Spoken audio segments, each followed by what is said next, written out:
오늘 본문에 있는 이 말씀을 가지고 주님께 올인하는 삶이라는 제목으로 하나님의 말씀을 증거하도록 하겠습니다. 주님께 올인, 이제 모든 걸 다 건다는 뜻이죠. 올인하는 삶이라는 제목으로 하나님의 말씀을 증거하도록 하겠습니다. 오늘 말씀은 이제 어제 말씀을 계속해서 이어서 메뚜기 재앙에 대해서 얘기가 나오고 있습니다. 이 메뚜기는 이제 이 구약 성경에 보시면 여러분 자주 등장하는 하나님께서 이스라엘 백성들을 심판하실 때 사용하는 방법들 중에 하나입니다. 그래서 아마 이거 성경에 나오는 재앙 가운데서 가장 파괴력이 깊은, 그러니까 하나님께서 내리시는 벌 중에 이 메뚜기 재앙만큼 파괴력이 큰 그 재앙이 없습니다. 일단 메뚜기가 한번 뜨면은 녹색이란 녹색은 다 갉아먹고 없애버리기 때문에 일단 메뚜기 재앙이 떴다 이러면은 거의 그 나라는 이제 망했다. 대체적으로 그런 쪽으로 얘기하는 내용들이 많이 있어요. 실질적으로 오늘날에도 이 아프리카에 가면은 특히 동아프리카 지역에 여러분이 지도를 딱 아프리카 지도를 보시면 동쪽 지역에 있는 데가 메뚜기가 이제 많이 생기는 지역이거든요. 그래서 여러분 우리가 오늘도 기도하겠습니다만 우리가 후원하고 있는 그 케냐라든지 탄자니아라든지 아니면 루안다라든지 요런 그 에디오피아 요 땅이 이제 이 아프리카 동편에 있는 나라들이거든요. 보통 이제 그 지역에 메뚜기 떼가 많이 생깁니다. 그래서 이때 이 메뚜기 떼가 아직까지도 오늘날에도 여러분 가끔씩 TV 보시면 아프리카 마을에 중국 마을에 메뚜기가 통째로 날라와 가지고 그의 농사 다 망쳤다 이런 뉴스 들어보신 적 있으시죠? 가끔가다 우리가 그런 얘기 듣듯이 이 메뚜기에 관한 재앙은 아직까지도 자연적인 재앙이겠지만 오늘날에 일어나는 건 자연적인 재앙이겠지만 항상 비가 오고 나면은 이 메뚜기가 생긴대요. 비가 오고 나면은 사실 아프리카에 물이 귀하잖아요. 근데 비가 오면 축복받아야 되는데 비가 오면 그때 이제 메뚜기들이 이제 알을 까고 거기서 자라나고 그래서 수천 마리, 수억 마리, 수조 마리가 이렇게 생겨가지고 또 이 메뚜기가 한번 알을 낳으면 10번을 낳는답니다. 한 판에 한 번만 낳는 게 아니라 10번을 낳는데요. 10번을. 그러니까 얼마나 많겠습니까? 기하급수적으로 메뚜기가 늘어나서 아직까지도 이 동아프리카 쪽에는 메뚜기 재앙 때문에 메뚜기 때문에 피해를 보는 지역이 많이 있다고 해요.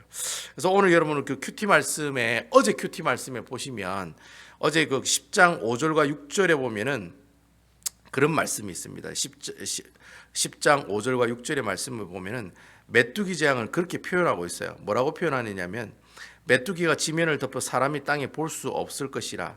메뚜기가 내게 남은 그것 곧 우박을 면하고 남은 것을 먹으며 너희를 위하여 들에서 자라나는 모든 나무를 먹을 것이며 6절 또 내 집들과 내 모든 신하의 집들과 모든 애굽 사람들의 집에 가득하리니 이는 내 아버지와 내 조상이 이 땅에 있는 그날로부터 오늘까지 보지 못하였던 것이라.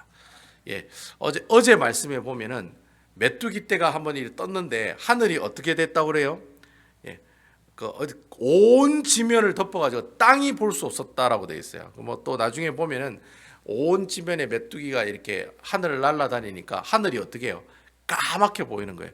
실질적으로 여러분들 그 TV에서도 보면 메뚜기 떼가 날아가는 거 보면 태양을 가려가지고 전체가 어두컴컴한 그런 모습들을 볼 수가 있습니다. 어쨌든 간에 이 메뚜기가 한번 뜨면은 녹색 그린 컬러로 되어 있는 모든 것들은 다 먹어치워 버립니다.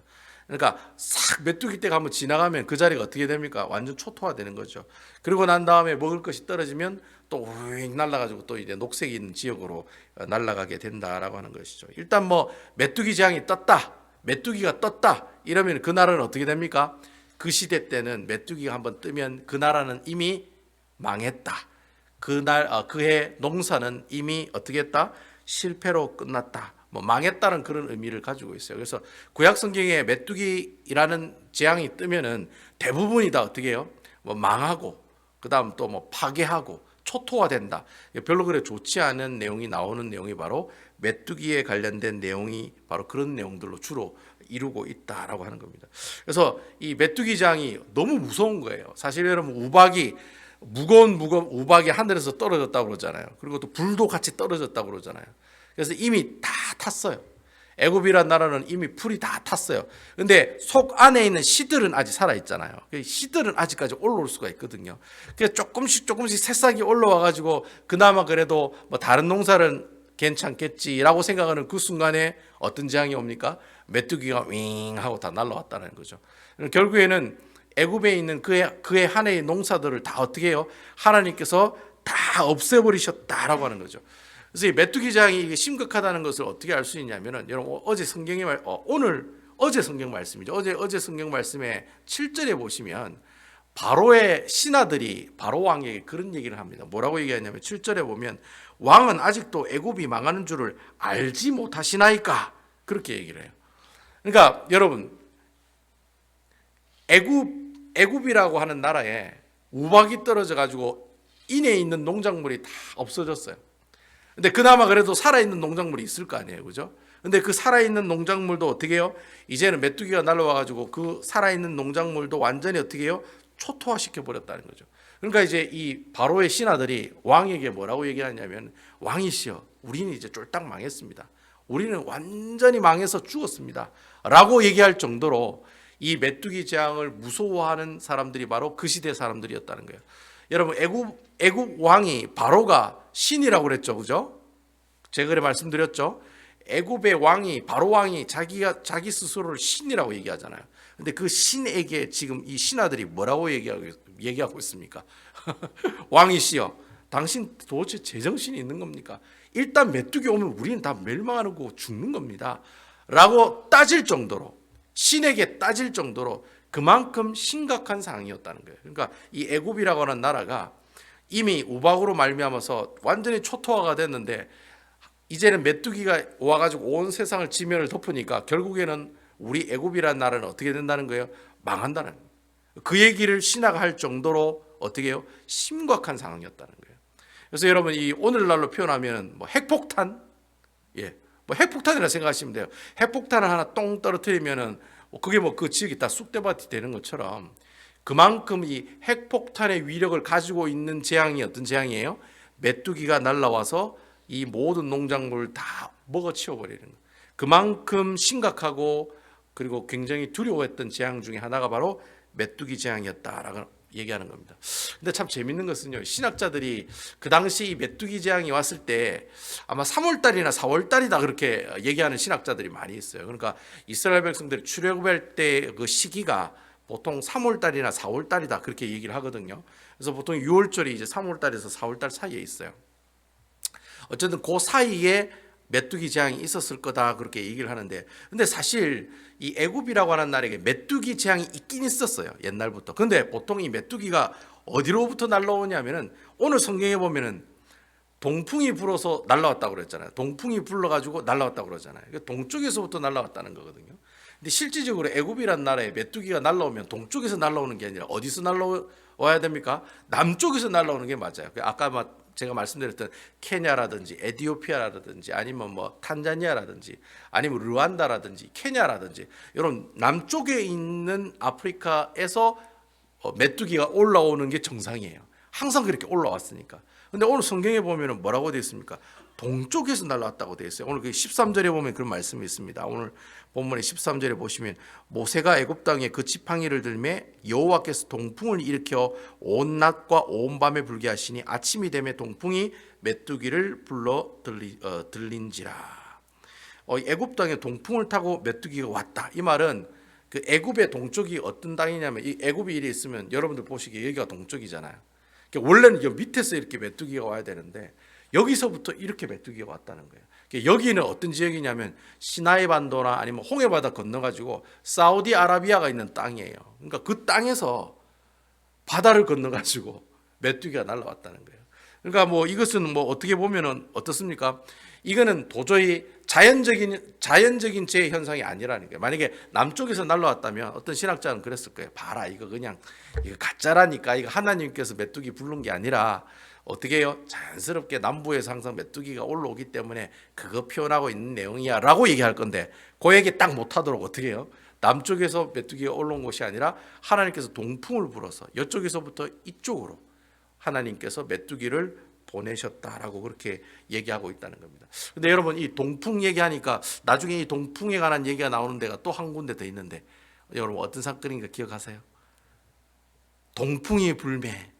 여러분 지금 동풍이 부니까 메뚜기가 날아왔잖아요. 동풍이 불어가지고 또 일어난 현상이 있어요. 어떤 현상일까요? 홍해 바다가 갈라질 때 홍해 바다가 갈라질 때 하나님께서 동풍을 불어서 밤새도록 동풍을 불어가지고 바다를 가르게 하시고 바다 그 홍해 바다 밑에 있는 그 땅을 어떻게 해요? 다 드라이 시켰다고 돼 있어요. 다 마르게 했다고. 여러분 상식적으로 바다가 갈라졌어요. 땅이 축축해요, 안 축축해요? 여러분 우리나라에도 저쪽에 가면은 뭐야 땅 갈라지는 데 있다 아닙니까? 그죠? 여러분 아시죠? 땅 갈라지는 데 있잖아요. 축축해요, 안 축축해요? 다 축축하지. 그래가지고 여러분 호미 하나씩 들고 거기에 뭐 낙지 잡으러 가고 조개 잡으러 가고 다 그러잖아요. 근데 하나님께서 밤새도록 동풍을 불어서 홍해 바다를 가르시고 그 바닥을 어떻게 하셨다? 다 마르게 하셨다는 거예요. 사람이 지나갈 수 있도록 하나님께서 그 홍해 바다 밑을 그렇게 드라이 시켰다고. 그때 나오는 내용이 바로 동풍에 관한 내용이었다는 거예요. 아무튼 오늘 이 부분 메뚜기에도 동풍이 나오고 나중에 홍해 바다를 마르게 하셨다는 내용 할 때도 동풍이 나오고 있다라. 아무튼 이 메뚜기 재앙은 오늘 본문의 14절에 있는 말씀처럼 뭐라고 표현하고 있습니까? 메뚜기가 온 애굽의 온 땅에 이르러 그 사방에 내림에 그 피해가 심하니 이런 메뚜기는 전에도 없었고 후에도 없었을 것이라. 당연하죠. 원래 메뚜기는 남쪽에서부터 와야 되는데 동쪽에서 왔으니까 이거는 아무리 그 애굽의 역사 기록을 봐도 그런 역사의 기록이 찾을 수가 없다라는 거예요. 누가 하셨기 때문에 그렇습니까? 하나님이 하셨기 때문에 그렇다는 거예요. 이거는 어떤 자연적인 현상으로 이 메뚜기가 온 것이 아니라 하나님이 그리 하셨다라는 거예요. 동풍을 불어 홍해 바다를 가르시고 마르게 하신 것처럼 동풍을 불어 하나님께서 메뚜기를 애굽 땅으로 밀어 넣으셨다라고 하는 거예요. 그래서 계속해서 15절 말씀에 보면은 이 메뚜기가 온 땅을 덮어 어둡게 되었으며 이제 메뚜기가 너무 많으니까 하늘이 새까맣게 변했다는 거죠. 여러분 제가 몇 년 전인가요? 저희 그 샬롯에 여러분 그 계기 일식 있었던 거 아세요? 그죠? 낮에 왜 갑자기 검해지는 거 여러분 봤습니까? 그때 아마 한 3분의 1 정도가 반 정도가 덮여졌어요.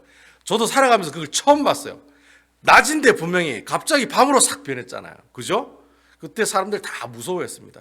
아이고야 이거 어떻게 되나 싶어가지고 제가 그 밑에서 이제 일하고 있는데 지나가는 사람들이 다 그러더라고요. 놀래가지고 밖을 안 나가요. 사람들이 놀래가지고 낮인데 해가 쨍쨍 비치다가 갑자기 시커매지니까 밤처럼 시커매지더라고요. 그냥 어두운 정도가 아니라 뭐 이게 여러분 그 먹구름이 끼어가지고 어두워지는 정도가 아니라 새까맣게 되더랍니까, 그죠?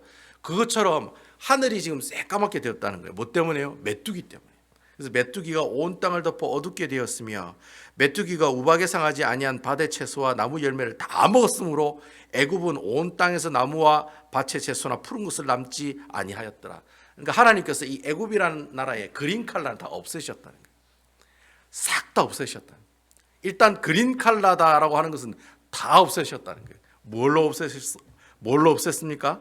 바로 메뚜기로 그렇게 다 없앴다라는 거죠. 그래서 여러분 오늘 표현에 보면 어둡게 되었다라고 하는 표현이 있죠. 이 표현이 나중에 보면 흑암재앙을 암시하고 있는 내용이에요. 이 흑암이 이제 바로 태양이 잠시 어떻게 해요? 뭐 계기 일식처럼 갑자기 이렇게 어두워지는 그런 현상이 바로 이 메뚜기 재앙 다음에 무슨 재앙이에요? 흑암재앙이 나오거든요. 그리고 오늘 본문에 보면은 온 땅에 나무와 채소나 푸른 것을 남지 아니하였더라. 남지 아니하였다는 말이 무슨 말이냐면 하나도 없앴다는 말이에요. 다 죽였다는 말이에요. 다 죽였다라는 뜻이거든요. 그래서 나중에 이 흑암재앙 다음에 무슨 재앙이 나옵니까? 마지막에 장자재앙이 나오죠.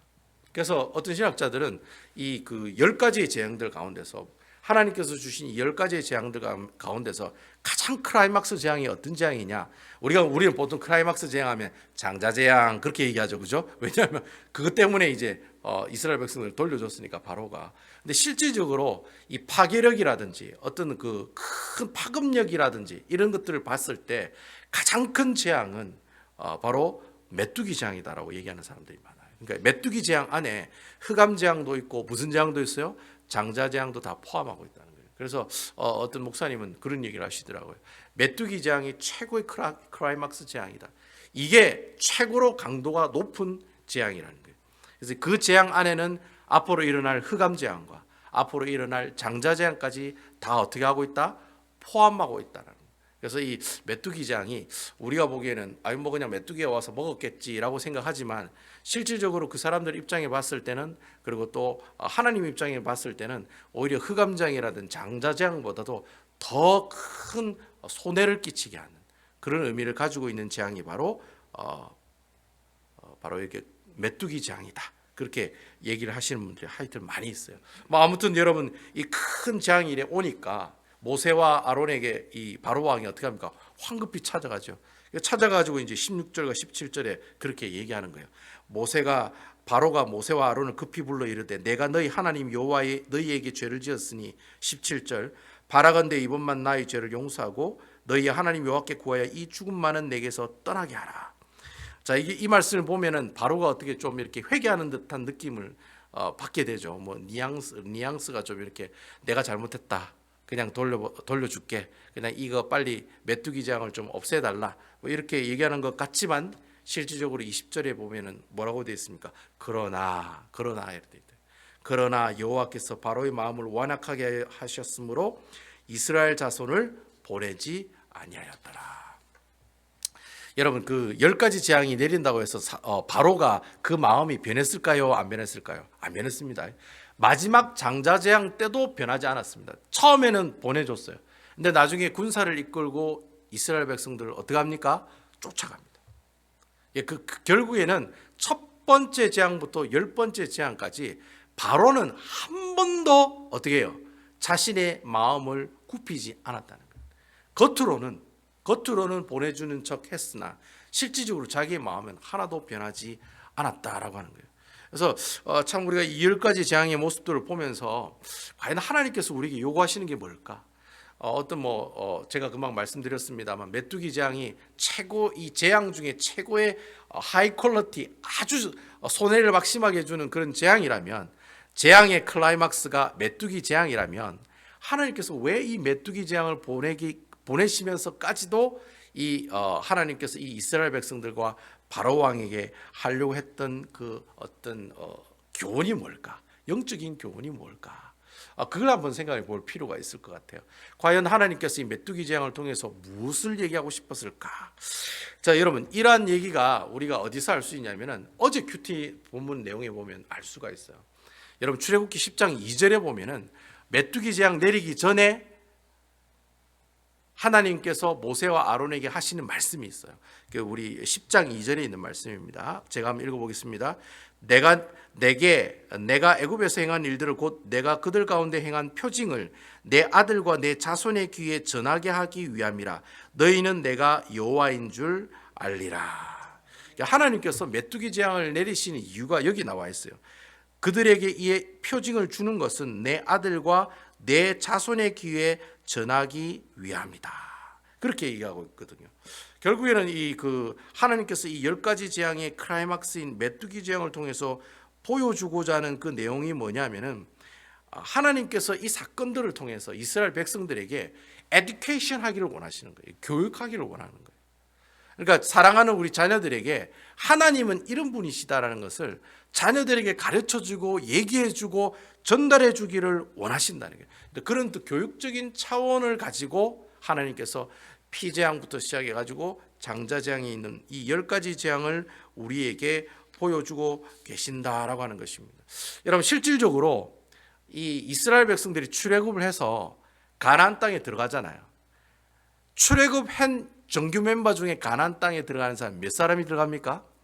딱 두 사람만 들어갑니다. 딱 두 사람만 들어갑니다. 모세도 못 들어갑니다. 모세도 요단강을 건너지 못하고 느보산에서 죽습니다. 딱 두 사람만 들어가요.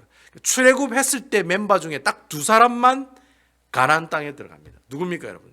갈렙과 여호수아죠. 그 두 사람만 그 가나안 땅에 들어가게 된다라는 거죠.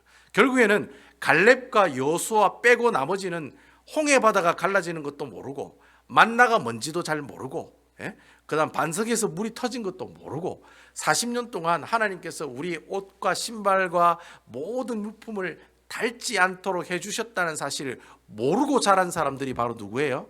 지금 이스라엘 백성들이 가나안 땅에서 요단강을 건너서 가나안 땅에 들어가는 이스라엘 백성들의 모습들이라는 거예요. 그러니까 하나님께서 두고두고 이 10가지 재앙을 통해 이스라엘 백성들에게 말하고 싶은 게 그거예요. 너희가 앞으로 가나안 땅에 들어가면 아니면 혹여나 너희가 광야에서 40년 동안 생활할 때 어떻게 살아라는 겁니까? 내가 가지고 있는 모든 전부를 다 어떻게 해요? 하나님 앞에 올인하면서 살아라. 제가 여러분들한테 뭐 노름을 하라고 이렇게 뭐랍니까? 게임을 하라는 말이 아니에요. 여러분들이 가지고 있는 모든 전생의 삶들을 누구에게 다 투자를 해요? 여호와 하나님께 다 밀어 넣으라는. 그것을 이 10가지 재앙을 통해서 하나님께서 우리에게 보여주시기를 원하셨다는 거예요. 그래서 여러분 나중에 이스라엘 백성들이 이 유월절이라고 하는 이 이스라엘의 3대 절기 중에 하나가 유월절이잖아요. 유월절 여러분 이스라엘이 지키는 3대 절기가 다 어디서 나온 거예요? 출애굽하면서 나온 내용입니다. 출애굽하면서 나온 절기들이에요. 이스라엘 백성들이라면 꼭 하나님 예루살렘 성전에 가서 3번의 예배를 드려야 돼요. 첫 번째가 유월절이고, 두 번째가 칠칠절이고, 세 번째가 장막절, 즉 초막절이라고 하는 장막절. 이 3가지 절기는 이스라엘 백성들이 꼭 지켜야 됩니다. 만약에 지키지 않으면 어떻게 해요? 돌로 쳐 죽이라고 그랬습니다. 그래서 이스라엘 백성들은 이 3가지 절기를 목숨과도 같이 여기면서 지키는 절기였어요. 근데 그 절기가 다 어디서 나와요? 출애굽하면서 나왔다는 거예요. 자, 여러분 이스라엘 백성들이 그 문설주에다 피를 바르고 유월절 어린 양의 피를 받아 어떻게 해요? 그들의 모든 징계가 뛰어넘어가는 역사가 일어났잖아요. 그래서 이스라엘 백성들이 그 피 때문에 살았잖아요. 그래서 여러분 출애굽하게 됐잖아요. 그것을 기념하는 날이 유월절이에요. 여러분 칠칠절은 어떤 날이에요? 칠칠절은 시내산에서 뭘 받았죠, 여러분? 십계명을 받았죠. 하나님 율법을 받았어요. 율법의 내용이 뭡니까? 하나님의 말씀에 순종하면서 살아라는 거예요. 그러면 복을 받고, 그렇지 않으면 어떻게 된다? 하나님께 심판받는다는 내용이 십계명 2 돌판에 하나님의 율법에 다 나와 있는 내용이라는 거예요. 그것을 기념하는 것을 칠칠절이라고 해요. 마지막 장막절은 어떤 날입니까? 광야 40년 동안 하나님께서 우리를 지켜주시고 먹여주시고 살려주신 것에 대한 감사의 표현으로 지키는 것이 장막절이요 초막절이라고 하는 거예요. 그러니까 여러분 이스라엘의 3대 절기가 다 어디에 있는 거예요? 출애굽할 때 생긴 그런 절기들이라는 거예요. 왜 그것을 기억해야 되느냐? 이스라엘 백성들의 모든 삶들은 어떻게 누구에게 다 맡기라는 겁니까? 여호와 하나님께 다 올인하라는 거예요. 그리하면 너희가 살리라. 그 얘기가 바로 10가지 재앙을 하나님께서 보여주시면서 이스라엘 백성들에게 자자손손 어떻게 하라? 교육하라는 거예요. 교육하라는 거예요. 이스라엘 백성들이 그 요단 동편에서 요단강 건너갈 때 여러분 요단강이 갈라졌어요, 안 갈라졌어요? 홍해바다 갈라지는 것처럼 갈라졌습니다. 그때 여러분 이스라엘 백성들이 요단강 가운데 있는 돌들을 하나씩 다 집었어요. 그 수많은 이스라엘 백성들이, 그 몇백만 명 되는 이스라엘 백성들이 그 요단강가 가운데 있는 돌들을 하나씩 집어가지고 나중에 어떻게 해요? 그것을 가져와가지고 그 요단강 옆에다가 돌을 하나씩 던졌는데 그게 나중에 뭐가 됐습니까? 큰 지게석과 같은 비석이 됐다는 거예요. 그래서 하나님께서 그렇게 얘기하세요. 너희가 이 요단강을 하나님께서 가르셔서 마른 그 땅을 건너갔다는 것을 두고두고 자손들에게 어떻게 하라? 가르쳐 주라고.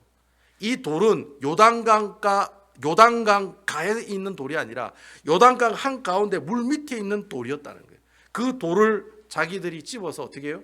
옆에 있는 요단강가에 하나씩 세워가지고 쌓은 큰 돌 비석이 있었다는 거예요. 그래서 항상 이 돌 비석을 보면은 우리 하나님께서 우리들에게 이 요단강을 갈라지게 해서 이 가나안 땅에 들어오게 해주신 분이 바로 여호와 하나님임을 어떻게 하라? 기억하라고 얘기하는 장면이 나와요. 바로 그건 거예요. 여러분 하나님께서 이 10가지 재앙을 보여주시는 건 단순히 모세랑 아론이랑 바로랑 서로 신경전하면서 싸우는 얘기가 아니라는 거예요. 뭐 서로 자존심 걸고 고집불통이고 이게 아니라는 거예요. 하나님께서 이 10가지 재앙을 통해서 주시고자 하는 큰 영적인 교훈은 너희가 인생을 살아가면서 너희가 하나님 나라의 백성이라면 모든 것들을 다 누구에게 걸어놓고 살아라? 여호와 하나님께 걸어놓고 살아라. 내 생명도 주님께 걸어놓고 살고, 내가 살아가는 모든 삶의 방식들도 주님께 걸어놓고 살고, 내가 생각하고 내가 이끌어 나가는 모든 것들을 다 어떻게 주님께 내어놓고 살아가라. 전적으로 주님만 바라보고 전적으로 주님만 의지하며 살아가는 인생이 되라. 그런 교훈을 우리에게 주시기 위해서 하나님께서 이 첫 번째 피재앙에서부터 시작해가지고 마지막 장자재앙까지 하나님께서 우리에게 얘기해 주신다는 거예요. 그래서 여러분 이스라엘 백성들이 광야 생활할 때는 여러분 그 광야 생활이 모든 키포인트가 어디 있습니까? 선택에 달려있어요. 선택에. 내가 누구를 선택하느냐. 내가 순간순간마다 하나님을 선택하느냐 아니면 세상을 선택하느냐. 그거에 따라서 광야 40년 동안 살아가면서 이스라엘 백성들이 하나님을 선택한 사람들은 계속해서 살아나고, 하나님을 선택하지 않고 세상을 선택하는 사람은 어떻게 해요? 그냥 10계명 돌을 던져가지고 고라자선을 땅 밑에 꺼지게 해서 다 죽여버리는 그런 일들이 일어난다는 거예요. 그러니까 앞으로 이스라엘 백성들이 살아야 되는 모든 일들에는 어떤 일들이 있어요? 초이스하는 그런 일들밖에 없다는 거예요. 여러분 우리 신앙생활도 마찬가지입니다. 여러분 우리가 신앙생활을 하다 보면 순간순간이 다 초이스예요. 내가 오늘 수요일 예배를 가야 되나 말아야 되나, 내가 새벽기도 가야 되나 말아야 되나, 내가 이 얘기를 저 성도한테 해야 되나 말아야 되나, 내가 이 일을 내가 이 헌신을 해야 되나 말아야 되나.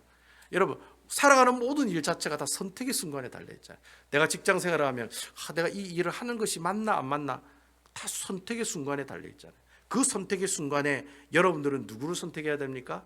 하나님에게 내가 가지고 있는 모든 것을 다 어떻게 해요? 올인해 나가는 사람이 바로 하나님께서 기뻐하는 사람이요, 하나님이 동행하시는 사람들의 모습들이다라고 하는 것입니다. 여러분들께서 앞으로 구약에 있는 성경을 읽어보시면, 특히 역사서를 읽어보시면 여호수아라든지 사사기, 룻기, 사무엘상하, 열왕기상하, 역대상하, 이걸 다 우리가 역사서라고 하거든요. 여러분 이 역사서를 쭉 읽어보시면 항상 이스라엘 백성들이 선택의 기로에 있어요. 하나님을 선택하느냐 아니면 내 생각과 내 힘과 내 의지를 선택하느냐. 그래서 여러분 하나님 선택하는 사람은 살고, 다윗 같은 사람은 계속 살고, 하나님을 선택하지 못한 사울 같은 사람은 결국에는 자기도 망하고 자기 자녀들도 망하고 그 집안에 있는 모든 사람들이 다 망하는 그런 결과를 낳게 된다라고 하는 것입니다. 제가 여러분들에게 한번 설교했던 적이 있었던 것 같아요. 내가 어떠한 상황이 있을 때 하나님을 찾아가는 일이 최초의 방법이 되어야 되지 최후의 방법이 되어서는 안 된다라고 제가 여러분들에게 말씀드린 적이 있는 것 같아요. 여러분 기억나세요? 내가 어떤 상황이 왔을 때 하나님을 찾아가는 것이 최초의 방법이 되어야 돼요. 그게 최후의 방법이 되면 안 돼요. 내가 하는 거 다 해보고 안 돼. 내가 노력 다 해봤는데 안 돼. 그래서 마지막에 누굴 찾아가요? 하나님한테 찾아가는 거예요. 그렇게 살아서는 안 된다는 거예요. 하나님을 믿는 사람들, 하나님 나라의 백성들은 내가 어떠한 선택의 기로에 있을 때, 내가 무엇을 결정하는 그런 상황이 있을 때 항상 누구를 먼저 찾아가야 되느냐? 하나님을 찾아가야 된다. 나의 모든 전부가 되시는 그 주님을 먼저 최초로 찾아가서 물어보고 그 하나님께서 주시는 말씀 그대로 순종하면서 살아가는 백성들이 바로 하나님께서 기뻐하시는 백성들의 모습들이다라고 하는 거예요. 그러니까 여러분 바로는 끝까지 누구를 선택해요? 자기 힘만 믿는 거예요. 바로왕은 끝까지 자기 힘만 믿는 거예요. 여러분 그 자기 힘만 믿는 그 사람을 우리가 성경적으로 뭐라고 얘기합니까? 교만한 사람이라 얘기합니다. 하나님이 필요 없는 사람이 교만한 사람이라. 여러분 구원받았다는 말이 제가 무슨 말이라고 제가 말씀드렸습니까? 신을 바꿨다는 말이 구원받았다는 말이에요. 여러분들이 믿고 있는 신은 누구이십니까? 여호와 하나님이십니까? 아니면 세상에 있는 권력과 물질과 재물입니까? 솔직히 한번 여러분 하나님 앞에 오늘 기도하실 때 여러분들이 가지고 계시는 것들 한번 내놓아 보세요. 내가 믿고 내가 따르는 신이 누구인지, 진짜 하나님이신지, 난 정말 구원받은 사람으로 살아가고 있는 사람인지 아닌지 스스로를 한번 이 말씀을 통해 살펴봐야 된다는 거예요. 그래서 여러분 신을 바꿔야 돼요. 신을 바꿔야지 바로가 꺾이는 거예요. 근데 바로는 신을 바꾸질 않아요. 자신이 계속 가지고 있는 고집과 교만과 욕심, 그 욕심 때문에 결국에는 나중에는 어떻게 됩니까? 결국 스스로가 패망하고 망하게 되고, 나라도 망하고 자기도 망하고 자기 가족도 망하고 자기 가문도 망하고 또 나라도 망하게 되는 그런 결론을 낳게 되었다라고 하는 것입니다. 하나님께서 메뚜기 재앙을 내리시는데 재밌는 게 그렇잖아요. 고센 땅에는 메뚜기가 가요 안 가요? 안 가요. 여러분 그 홍해바다 옆이가 바로 고센 땅이거든요. 그러니까 여러분 메뚜기 피해를 보면 가장 먼저 많이 볼 지역이 어디 지역이냐면 고센 땅에 살고 있는 이스라엘 백성들이에요. 근데 하나님께서 동풍을 불어가지고 고센 땅에 메뚜기를 가지 않게 하고 싹 피해가지고 어떻게 해요? 애굽 땅으로 메뚜기가 가게끔 만드셨다는 거예요. 저는 여러분 그러한 놀라운 경험이 여러분들 삶 가운데 나타나는 모습이 있기를 주님의 이름으로 축원을 드립니다. 사탄 마귀가 여러분 잡아먹으려고 동풍을 타고 여러분들에게 와도 어떻게 해요? 여러분들 하나님만 의지하고 하나님만 바라보고 하나님께 올인하며 살아가는 그 사람에게는 그 재앙이 다 어떻게 해요? 싹 피해간다는 거예요. 그리고 하나님께서 서풍을 불어가지고 나중에 어떻게 해요? 서풍이 반대쪽으로 이제 바람이 불어가지고 서풍을 불어가지고 동풍을 타고 온 메뚜기들을 싹 다 몰아가지고, 여러분 서풍을 보면 어디가 나온다고 그랬어요? 홍해바다가 나와요. 홍해바다로 다 밀어 넣어서 그 메뚜기를 다 어떻게 해요? 몰살시키는 역사가 나타났다는 거예요. 그러니까 여러분, 메뚜기가 자연재해예요? 하나님이 하신 거예요? 하나님이 하신 거라는 거예요. 동풍을 타고 가지고 오게 하시고 서풍을 타고 다시 홍해바다가 다 몰살시키게 했으니 그 일이 누가 하신 일이냐? 여호와 하나님께서 하신 일이다라고 하는 것입니다. 여러분, 우리의 삶이 전적으로 주님만 의지하는 삶을 살아가는 게 어렵고 힘듭니다. 여러분, 순간순간 바로가 되는 거예요. 순간순간. 저도 목사지만 나도 모르게 바로가 되는 거예요. 안 돼. 그렇게 하면 안 돼. 내 생각만 하고 내 가족만 생각하고 내 교회만 생각하고, 이것도 하나의 그 교만한 마음이죠. 내 교회만 생각하고 다른 교회가 죽든지 말든지 내 교회만 생각하고, 그런 마음을 가지고 그런 마인드를 가지고 그런 생각을 가지고 살아가는 것이, 내가 가지고 있는 것이 주님 전부입니다, 주님께 올인합니다라고 살아가는 삶의 모습들이냐? 아니라는 거예요. 오히려 그것이 바로왕이 가지고 있는 마음으로 살아가는 마음이라는 거예요. 하나님께서는 그 마음을 기뻐하지 않으신다는 거죠. 하나님께서는 여러분들이 가지고 계시는 모든 것들을 다 어떻게 해요? 주님께로 올인함으로 해서 사망의 길을 선택하지 아니하고 어떤 길을 선택해요? 생명의 길을 선택하시는 지혜로운 우리 베다니교회 성도 여러분들 되시기를 주님의 이름으로 축원을 드리겠습니다. 여러분, 기억하십시오. 항상 내가 주의 말씀을 들고 올인하는 삶을 살아가면 절대로 하나님께서 여러분 버리지 아니하십니다. 아멘이시지요? 이러한 하나님의 놀라우신 축복과 역사를 경험해 나가시는 우리 아름다운 베다니교회 성도 여러분들과 또 영상을 통해 보고 계시는 우리 많은 성도 여러분들 되시기를 주님의 이름으로 축원드리겠습니다.